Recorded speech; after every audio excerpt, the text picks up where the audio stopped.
Imagine there's a Bible, not like the one you know, but one that holds the key to some of the most astonishing revelations in Christian history. Truths so profound that they were locked away for centuries, hidden from the world.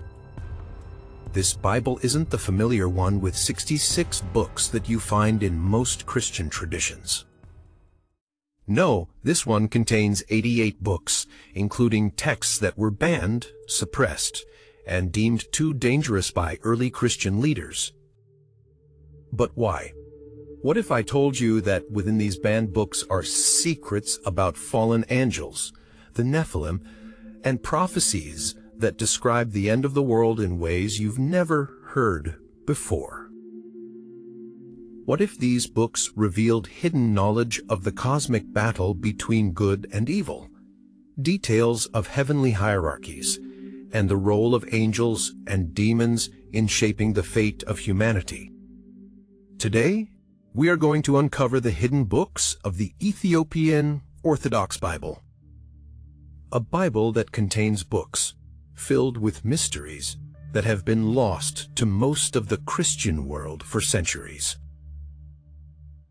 But why were these books banned? What was it about these texts that made Western church leaders so uncomfortable that they excluded them from the Bible we know today? Stay with me, because by the end of this video, you'll understand the real reasons why these books were considered so dangerous, and the astonishing revelations they contain that could change how you see the entire Bible. Let's begin with this. While most Christians know the Christian Standard Bible or the King James Bible, which both contain 66 books, 39 in the Old Testament and 27 in the New Testament, the Ethiopian Orthodox Bible includes an incredible 88 books. That's right, 22 extra books. And these aren't just footnotes or additional commentaries. These are fully fledged sacred texts that were once revered, but later banned from mainstream Christianity. Some of these books were part of early Jewish and Christian tradition, used by communities for centuries. They contain prophecies, cosmic visions, and stories of the ancient world that you won't find anywhere else. But these were books that early church councils, particularly after the Council of Nicaea in 325 AD, deemed too controversial, too mystical, or too closely tied to Jewish traditions. But Ethiopia's connection to the Bible goes much further back than you might think. Before European colonization, long before Christianity spread through the Roman Empire, the ancient kingdom of Ethiopia had already developed a spiritual tradition linked directly to the Bible. The roots of Ethiopian Christianity stretch all the way back to the 4th century AD, when the kingdom of Aksum officially adopted Christianity as its state religion. In fact, Ethiopia became one of the first nations in the world to adopt Christianity centuries before many Western nations, and from that time, the Bible, written in Ge'ez, an ancient Ethiopian language, became central to Ethiopian religious life. But Ethiopia's connection to biblical history likely goes even further beyond Christianity itself. According to ancient Ethiopian tradition, this connection begins with the Queen of Sheba, who traveled from Ethiopia to visit King Solomon in Jerusalem around the 10th century BC. This visit is mentioned briefly in the Western Bible, but Ethiopian tradition expands on the story. The Ethiopian Bible goes so far as to tell us that the Queen of Sheba and King Solomon had a child, Menelik I, who would become the first emperor of Ethiopia. But here's where it gets even more interesting. Menelik is said to have brought the Ark of the Covenant. Yes, the Ark that held the stone tablets of the 10 Commandments, back to Ethiopia. For Ethiopians, this wasn't just a historical event, it was a divine mission. Ethiopia, according to their tradition, was chosen by God to be the protector of the Ark of the Covenant, directly linking Ethiopia's spiritual destiny to Israel's sacred history. So, with such a profound connection to biblical law, it's no surprise that Ethiopia became a spiritual stronghold, a nation that not only embraced Christianity early, but also became the guardian of ancient texts that other Christian traditions eventually rejected. As Ethiopia stood apart from Western European influence, it preserved these sacred books in its Orthodox Bible. These texts remained a part of Ethiopian religious life for centuries, even as they were slowly pushed out of the Western Christian canon. But that brings us to the question, why were these books excluded from the Standard Bible?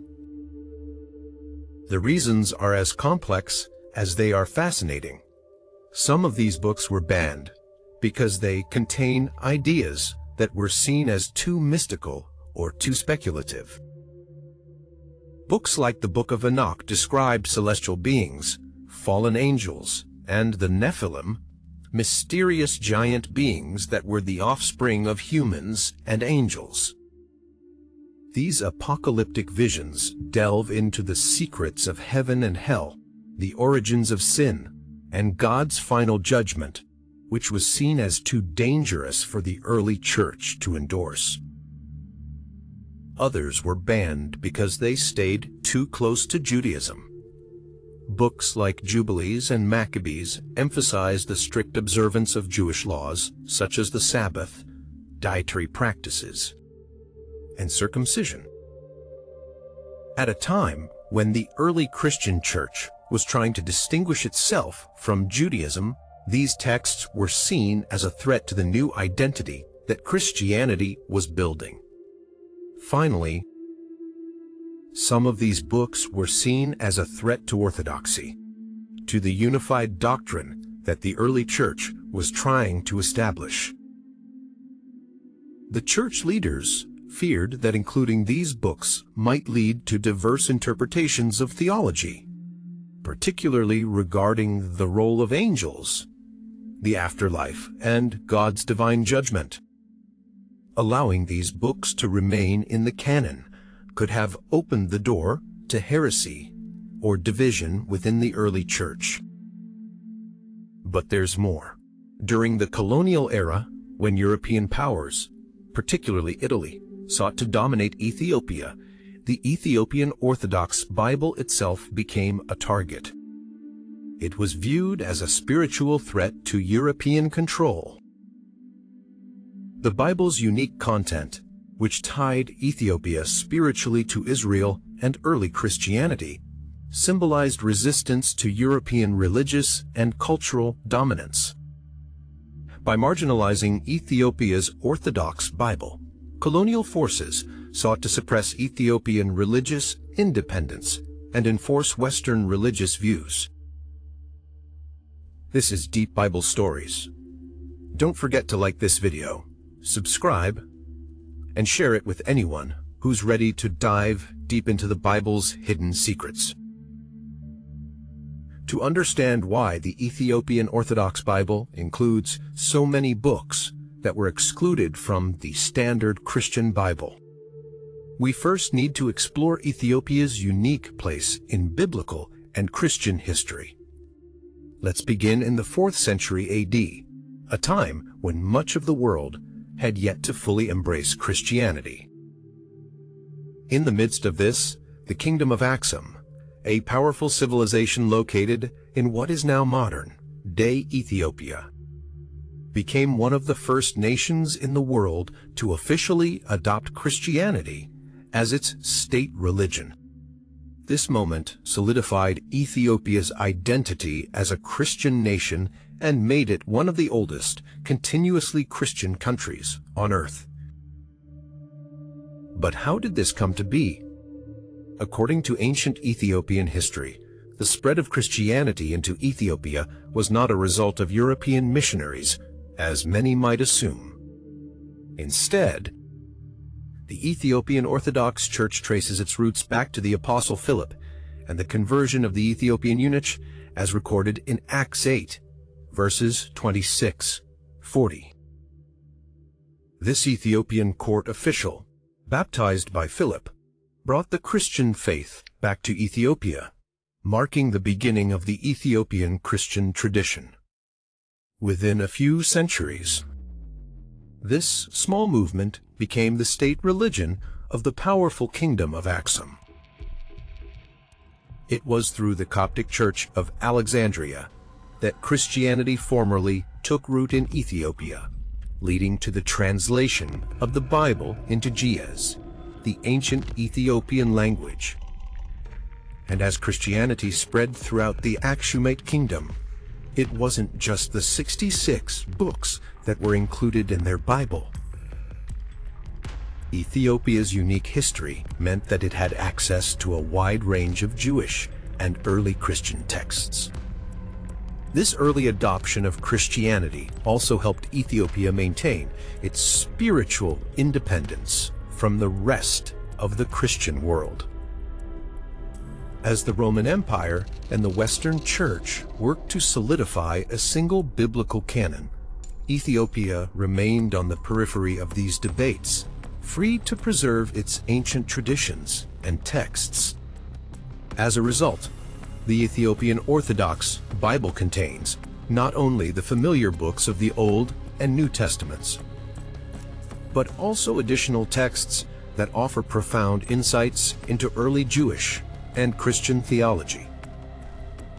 But Ethiopia's connection to biblical history goes even deeper than the early spread of Christianity. To understand the full picture, we have to go back much further. 1,000 years before Christ, in fact. According to Ethiopian tradition, the roots of Ethiopia's biblical connection begin with a remarkable woman, the Queen of Sheba. This powerful queen is mentioned briefly in the Western Bible in 1 Kings 10, verses 1:13 and 2 Chronicles 9. According to these accounts, she traveled from the distant land of Sheba, believed by Ethiopians to be modern-day Ethiopia and Yemen, to meet the great King Solomon in Jerusalem.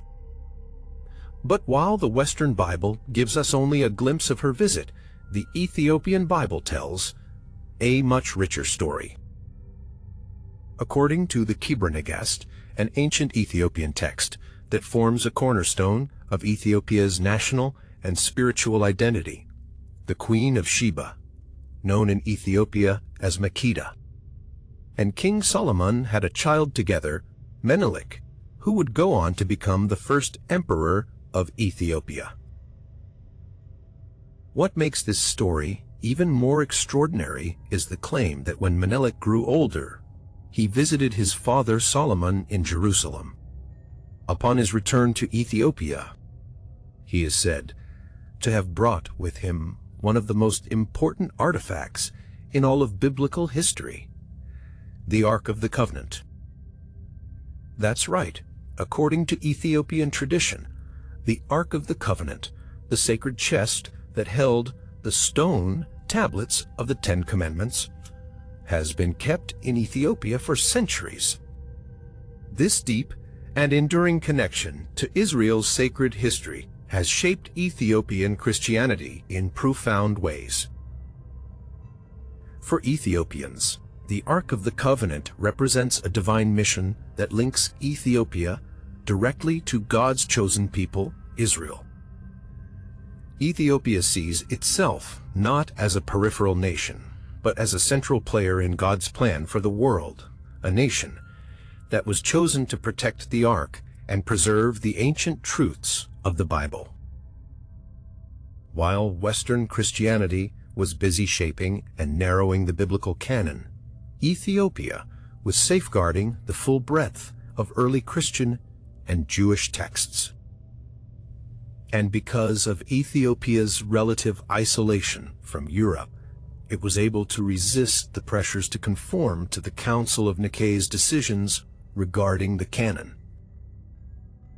The Council of Nicaea, held in 325 AD, was a pivotal moment for Christianity in the Roman Empire. It was here that church leaders came together to solidify Christian doctrine and eventually to decide which books would be considered inspired and which would be left out. The Western Church began to shape a Bible that was stripped of texts deemed too Jewish, too mystical, or too speculative. Books like the Book of Enoch, the Book of Jubilees, and the Maccabees were seen as problematic for various reasons, whether they delve too deeply into the nature of angels or emphasize strict Jewish observances. But Ethiopia was largely unaffected by these decisions. It remained connected to its Coptic Christian roots, which allowed it to hold onto a much wider range of biblical texts. This is why the Ethiopian Orthodox Bible includes not only the 66 books found in the Christian Standard Bible, but also 22 additional books that were eventually banned or excluded from the Western canon.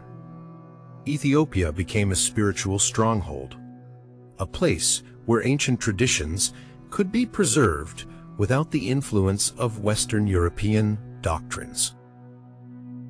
This is why the Ethiopian Orthodox Bible stands apart from the Bibles used by most of the Christian world today.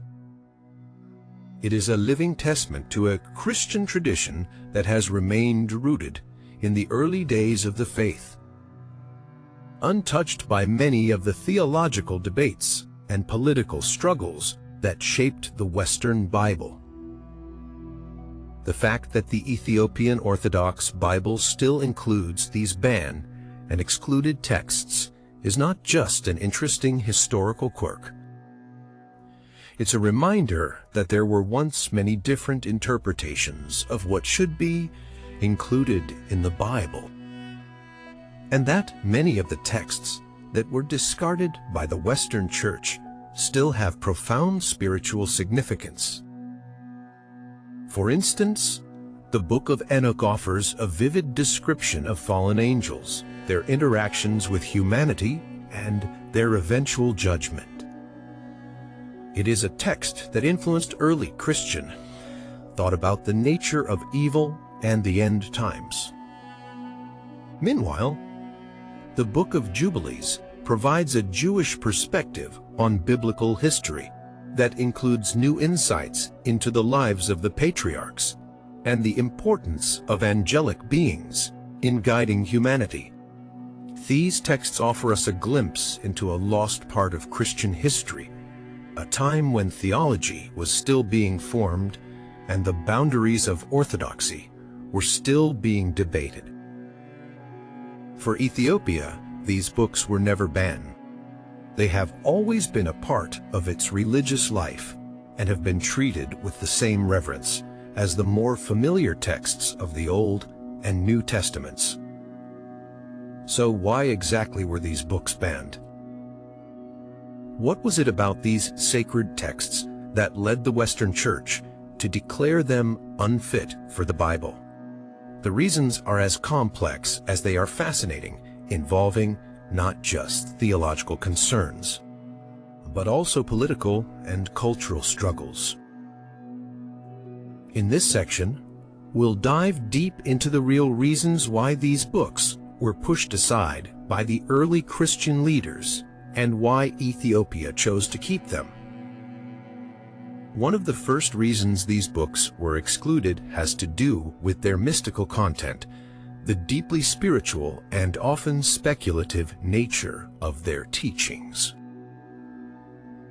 Many of the banned texts, like the Book of Enoch and the Book of Jubilees, explore themes that can be considered esoteric, focusing heavily on the celestial realm, the hierarchy of angels, and the interactions between heavenly beings and humanity.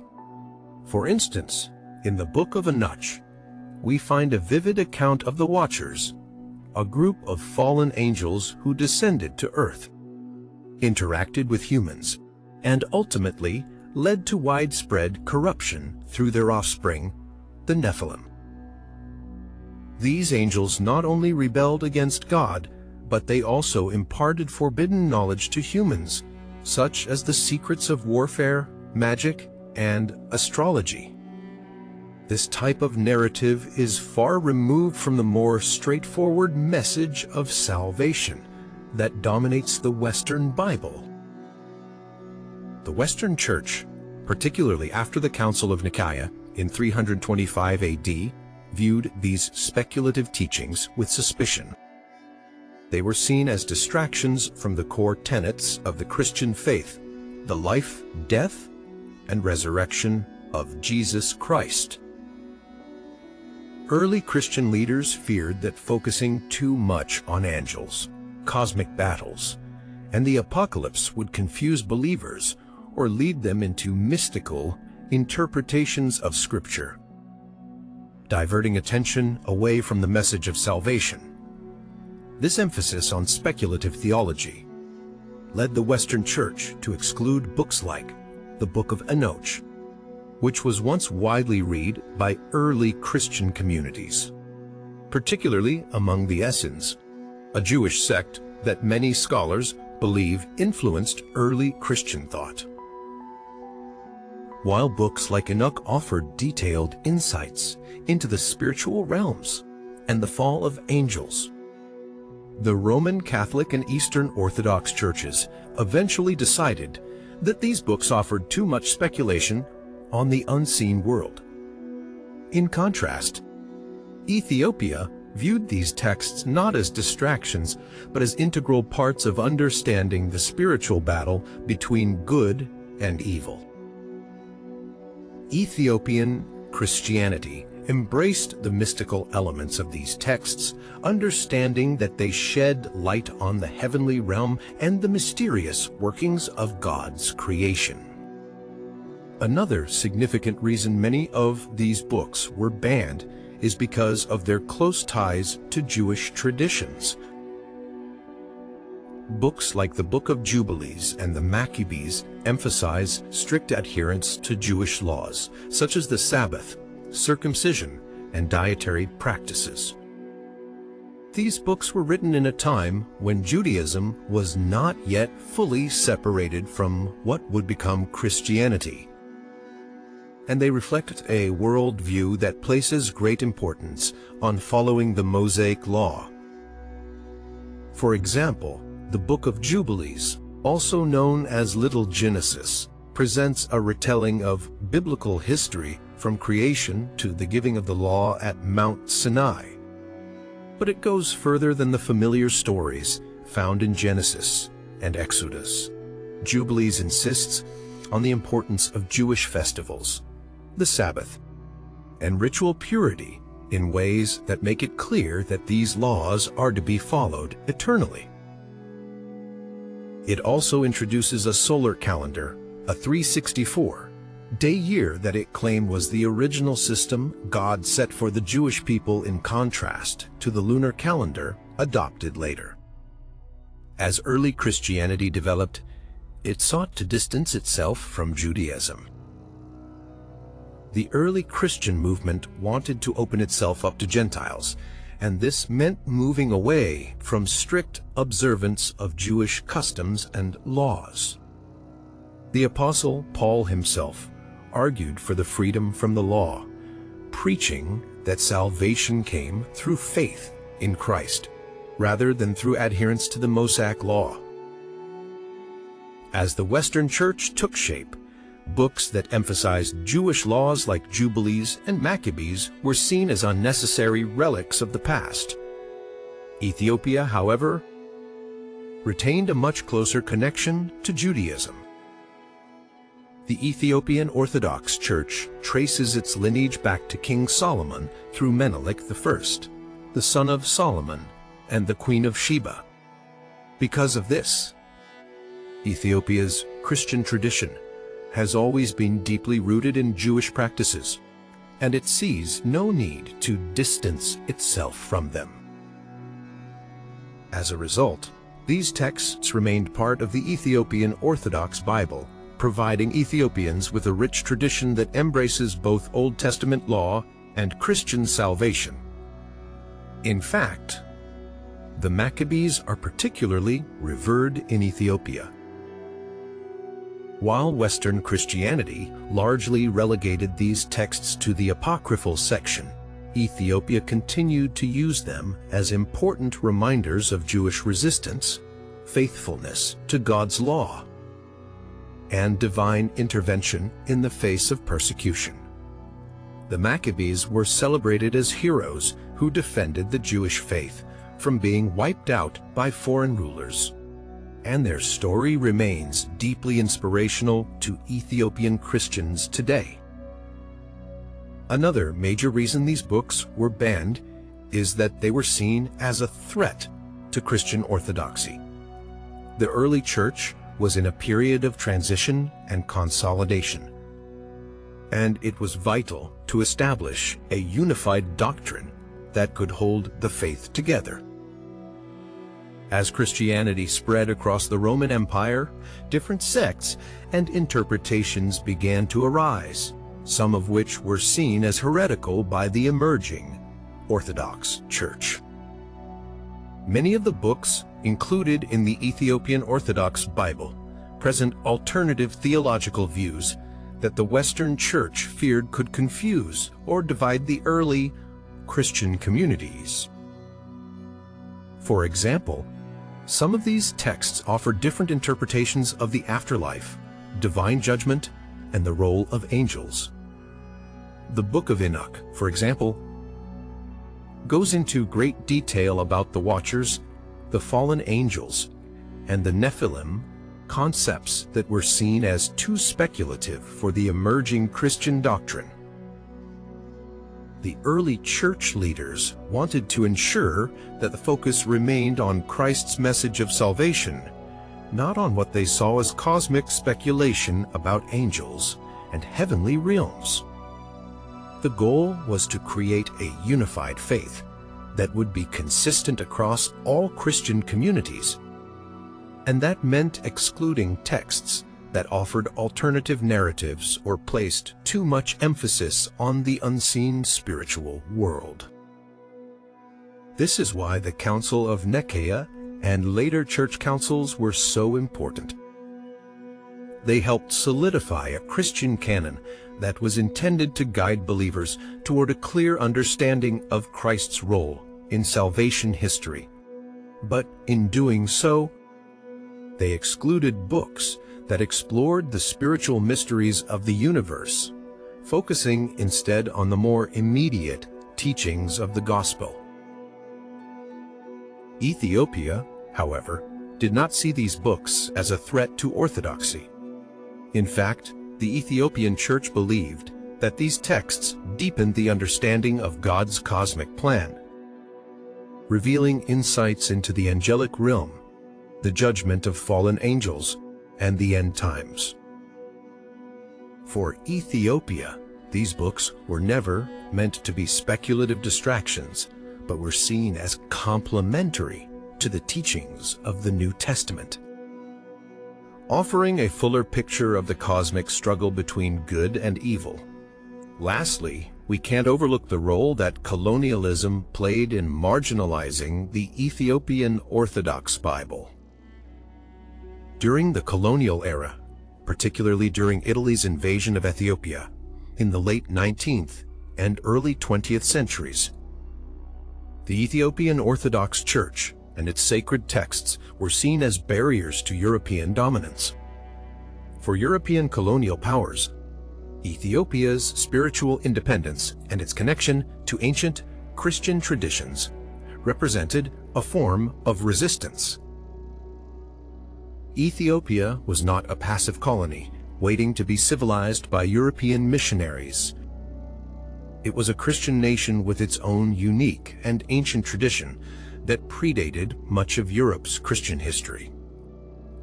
The Ethiopian Orthodox Bible was seen as a symbol of defiance, as it tied Ethiopia directly to Israel and to the early Christian church, a connection that was spiritually powerful and politically inconvenient for European colonizers. By marginalizing or banning the Ethiopian Bible, colonial forces sought to weaken Ethiopia's spiritual identity and enforce Western religion views. In the same way that Ethiopia's physical resistance to colonial rule made it a symbol of African independence, its religious resistance through the preservation of its Orthodox Bible made it a spiritual stronghold. Ethiopia's unique Bible, filled with banned books and extra texts, was seen as a threat to the Western religious order, one that challenged the dominance of Catholicism and Protestantism.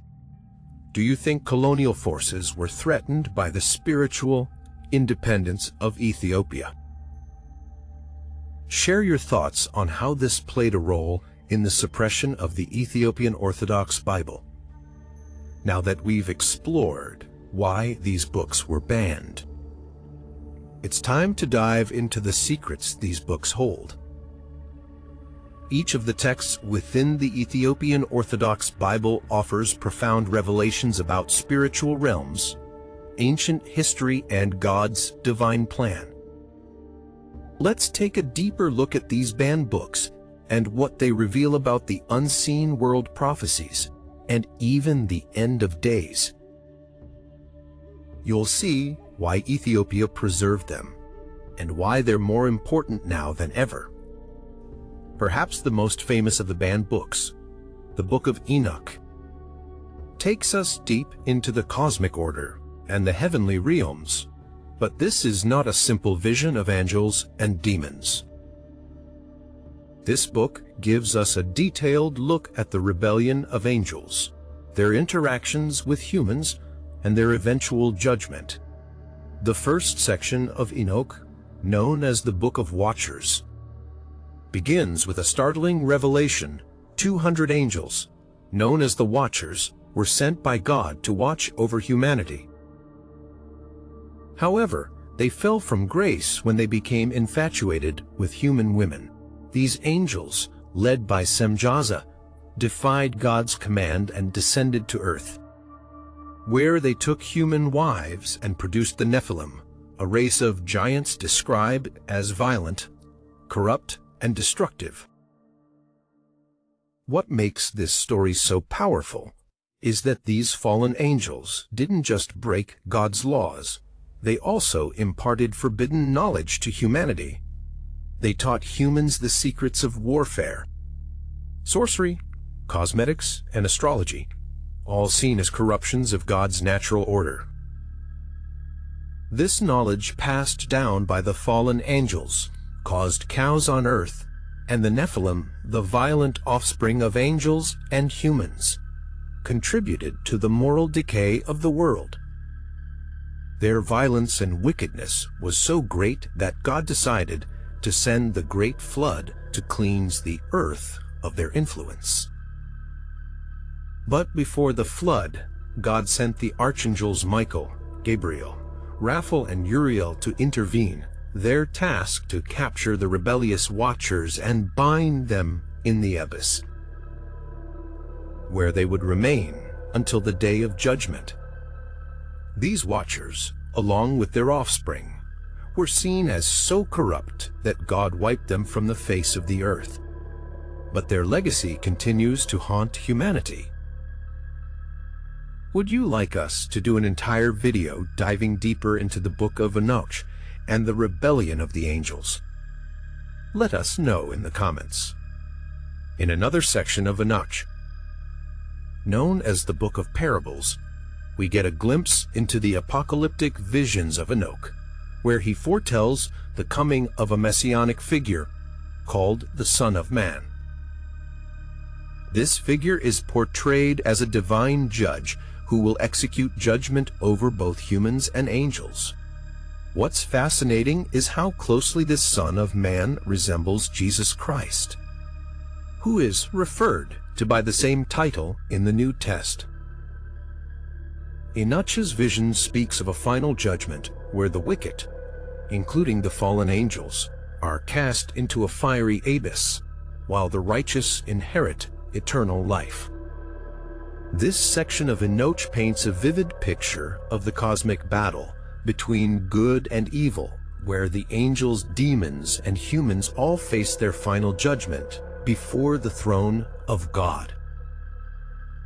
One of the lesser-known sections of Enoch, the astronomical book, reveals the secrets of the cosmos. Enoch is shown the divine order of the stars, planets, and seasons, describing a solar calendar that is meant to keep humanity in alignment with the divine rhythm of creation. This section describes the movements of the heavenly bodies, which are controlled by angelic forces. The sun, moon, and stars don't just move at random. They follow a precise pattern established by God and enforced by His angels. The book even warns that humans must follow the solar calendar rather than the lunar one to remain in sync with God's creation. The Ethiopian Orthodox Church still follows this solar calendar today, a testament to its ancient roots in Enoch's revelations. Next, we turn to the Book of Jubilees. This is no ordinary history book. It's an in-depth retelling of biblical events from creation to the giving of the law at Sinai, but with a focus on the spiritual timeline of God's universe and the eternal importance of the law. At the heart of Jubilees is the concept that time itself is governed by an angelic calendar. God reveals to Moses on Mount Sinai that the true measure of time is not based on the lunar calendar, which was later adopted by the Israelites, but on a solar cycle. This is a 364-day year divided into periods of Jubilees, cycles of 49 years. The book emphasizes that adhering to this calendar is crucial to maintaining the order that God created.